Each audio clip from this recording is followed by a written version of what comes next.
Temos aqui uma questão, tivemos aqui a abordar estas questões do medo e em suma, é legítimo ter medo e é a mensagem principal. Não termos receio de demonstrar que os temos e abertamente expô-los, e quando realmente tivermos noção de que precisamos de ajuda, é fundamental e é importante para a nossa qualidade de vida recorrer a quem nos possa de alguma forma dar um apoio no sentido de aceitar os medos e depois, no fim e ao cabo, ultrapassá-los de forma positiva.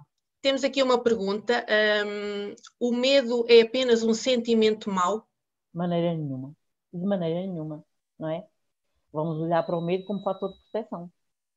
Ora, se eu tenho medo de algo, não é? Então eu posso me proteger desse algo exatamente com esta questão do medo. Então, vou descobrir porque é que eu tenho medo, sei lá, de aranhas. Então eu vou me proteger das aranhas, não é? Porque se eu não tiver medo, tem uma aranha, eu vou lá à direita. Um exemplo, não é?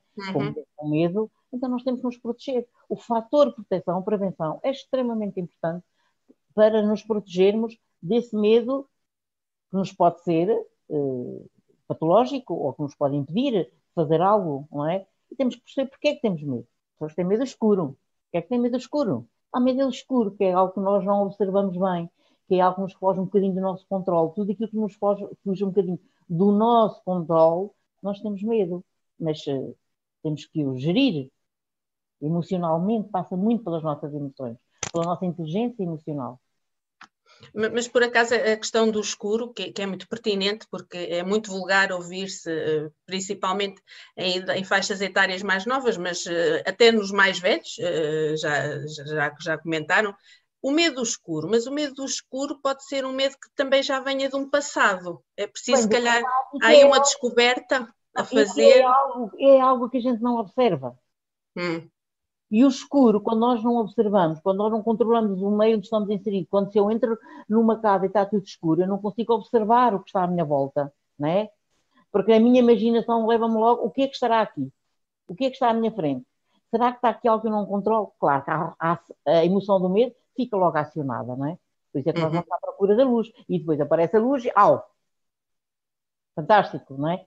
Evidente, está sempre relacionado com algo do nosso passado, mas que também faz sempre parte do nosso presente. Tudo aquilo que nós não conseguimos observar, dominar, controlar, vivenciar, causa-nos algum receio ou algum medo. Desde o momento em que nós consigamos, não é, vivenciar e ter consciência daquilo que está à nossa volta, certamente esse medo passa para já não fica tão escuro, fica mais cinzento e às vezes fica extremamente iluminado. A autoestima e o pensamento positivo é extremamente importante. Portanto, às vezes quando as pessoas associam ter medo do escuro, é um trauma. Não tem que ser literalmente um trauma, não é? Não da explicação não que deu. Observamos, não é? Portanto, acionamos pode funcionar como fator de proteção. Ora, claro. Se eu não consigo ver, não é? Que estou numa sala escura, num quarto escuro, não consigo observar, o que é que vai acionar? A emoção que me protege de algo e os meus sentidos vão ficar todos alerta. Desde o momento em que eu acendo a luz, esse escuro, esse medo, não faz sentido. Automaticamente fica tudo. Porquê? Porque eu já consigo observar o que está ao meu lado. Outra questão que nos foi colocada, ando ansiosa o dia todo e sinto que isto me está a dar cabo da saúde. Já me receitaram de tudo e nada me tem ajudado. O que é que posso fazer? A ansiedade é o medo. Ponto. E quando é excesso de ansiedade, aí já pode haver um medo patológico, não é? A ansiedade é medo. Porque é que eu hoje estou com uma crise de ansiedade, tenho um teste para fazer, os alunos fazem muito isto, não é? Tenho um teste até amanhã. Eu estou com uma crise de ansiedade, com as mãos suadas, dormi mal, o coração a palpitar, está com medo de falhar. Ou porque não estudou, ou de não saber a matéria, ou de não sair bem, ou não corresponder às expectativas dele e dos professores e da própria família, não é? A ansiedade é simplesmente o medo. Não é? O excesso de ansiedade, o excesso de medo, quando vai para o medo patológico, leva-nos a deixar de vivenciar e de controlarmos a nossa própria vida. Esse pensamento constante, repetitivo, não é? É preciso ter atenção. Não lhe pode dar muita importância. Quando isso acontece, o pensamento tem que ser desviado. Porque esta vozinha, que é aquilo que eu chamo aquele lobo mau, que está sempre, se o alimenta muito, ele vai tomar conta de si. Portanto, não lhe dê muita importância. Veja o outro parte positivo. Já houve coisas boas na sua vida. Já foi capaz de superar, certamente, outros obstáculos. Já não sei quantos. Porque não enfrentaram o medo. Então, se calhar, tem que contornar e alimentar a parte positiva, que é para ser alimentada por ela e não pela parte mais negativa. É uma aprendizagem diária. Entendo, portanto, esta questão no sentido em que a pessoa, quando diz receitaram de tudo e já nada me tem ajudado, acho que neste caso não passa só por um fármaco, não é? Não, Poderá haver aqui nenhuma. um outro trabalho. De maneira nenhuma. Passa exatamente por fazer atividades, por sair, por deitar cá para fora, de facto, aquilo que incomoda, os seus medos, as suas angústias, e não lhe dar muita importância. Porque, de facto, os medicamentos, os fármacos, vão de alguma forma que atenuar num momento, uma hora depois, não é? Mas eles ficam lá. Eles ficam lá. Vão fazer, funciona quase como um tampão, não é? Nós temos um saco cheio de emoções, nós temos um saco cheio de medos. O que é? Como dizia Saramago, não é? O medo é o medo.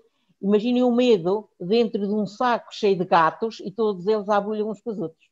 Saramago, mais ou menos assim, não sei se é, não é? Ele definia muito bem, não é? Era um saco cheio de gatos. Agora imagina o medo dentro da nossa cabeça, todos ali à luta constante, e eu o quê? Não abrir o saco para eles saírem.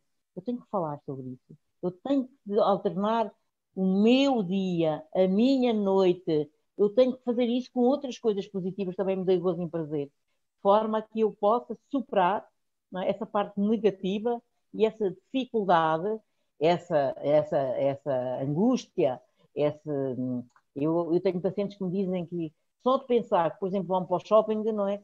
Tem uma fobia tal que fica com as mãos a transpirar, não é? O problema não é ir para o shopping, o problema é algo, não é? Que ele de alguma forma vai buscar ao pensamento e que relaciona com a ida ao shopping e que lhe impede de ir fazer as suas compras que precisa, não é? Ou de repente desencadeia algo qualquer, ai, ai, ai.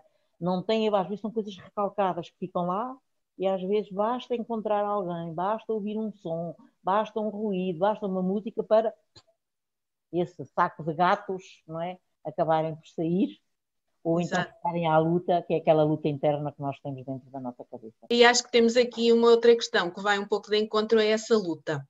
Sinto que vivo dentro do armário há demasiado tempo. Não digo a ninguém que tenho esclerose, mas já não consigo mais, mas tenho medo de me abrir. O que me aconselha? Porque não diz? Porque tem medo de não ser aceito? Porque tem medo de não ser compreendida? Porque tem medo de ficar à margem? Diga. Porque não diz? Porque não partilha?